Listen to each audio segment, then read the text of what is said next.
Mheshimiwa Askofu Josephat Mathias Gwajima, mbunge wa Kawe, swali lake litaulizwa na Mheshimiwa Mariam Kisangi. Je, lini ahadi ya kupeleka fedha za ujenzi wa mito iliyopanuka katika jimbo la Kawe itatekelezwa? Swali hili limeelekezwa ofisi ya Makamu wa Rais, Muungano na Mazingira. Naibu Waziri, ofisi ya Makamu wa Rais, Muungano na Mazingira, Mheshimiwa Hamza, majibu.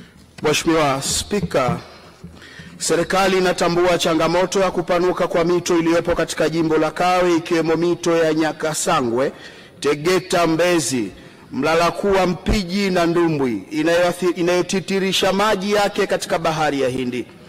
Kupanuka kwa mito hiyo ni kutokana na athari za mabadiliko ya tabia nchi na kufanyika kwa shughuli zisizoendelevu za kibinadamu ndani ya mita 60 kinyume na kifungu namba 57 cha Sheria ya Usimamizi wa Mazingira sura 191.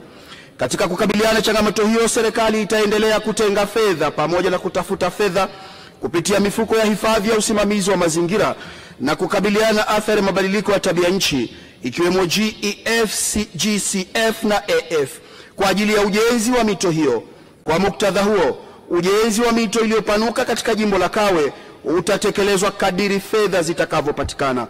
Mheshimiwa Spika, kupitia bunge lako tukufu, ninaomba kutoa wito kwa serikali za mitaa kote nchini kuendelea kusimamia kikamilifu Sheria ya Usimamizi wa Mazingira sura 191 ili kuzuia shughuli za kibinadamu kama vile uchimbaji wa mchanga na kuelimisha jamii juu ya utunzaji wa mazingira ili kudhibiti upanukaji wa mito na kukabiliana na athari za mabadiliko ya tabia nchi. Mheshimiwa Spika, nakushukuru. Mheshimiwa Mariam Kisangi, swali la nyongeza. Asante sana Mheshimiwa Spika kunipa nafasi niweze kuuliza swali la nyongeza. Pamoja na majibu mazuri ya serikali, je, serikali kwa kuwa hali ya mito katika jimbo la Kawe ikiwemo mto Nyakasangwe ni mbaya, imefikia hatua sasa zinakwenda kwenye makazi ya wananchi, nyumba zinadondoka. Je, serikali ina mpango gani basi wa dharura kusaidia maeneo hayo kunusuru hizo nyumba za wananchi zinazoanguka? Swali la pili, changamoto ya kutiririka kwa maji inaikumba pia maeneo ya Temeke katika kata ya Kilakala, eneo la Bongotonyo. Maji yanajaa na nyumba za wananchi wanakuwa hawana cha kufanya mpaka waletewe pampu. Hali hiyo imeendelea hivyo kwa muda wa miaka zaidi ya 10. Je, Mheshimiwa Naibu Waziri, uko tayari kufuatana na mimi ukaone hali halisi ya Bongotonyo? Mheshimiwa Naibu Waziri, majibu.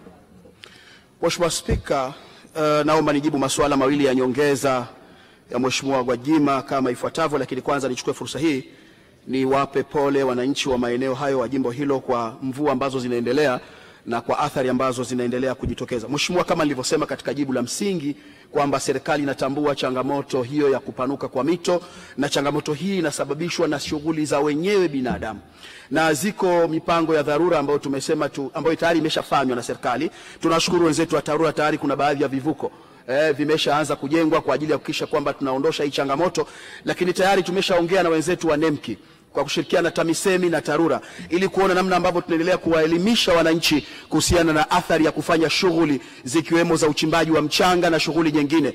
Lakini kubwa zaidi tumepita tukiwaelimisha wananchi, kuwaeleza waache kujenga katika maeneo ambayo maji yanatuama ama karibu na vyanzo vya maji. Lakini kubwa zaidi tumeendelea kuwaelimisha wazingatie zaidi hii sheria ya mita 60. Hizo ni baadhi tu ya dharura na hatua za dharura ambazo tumezichukua. Lakini kikubwa nimwambie mheshimiwa kwamba nipo tayari kuambatana na yeye ama kuambatana na Mheshimiwa Gwajima kwenda jimboni kwake ili kuweza kuona hiyo hali na kuona namna ambavyo tunaweza tukawasaidia wananchi. Mheshimiwa.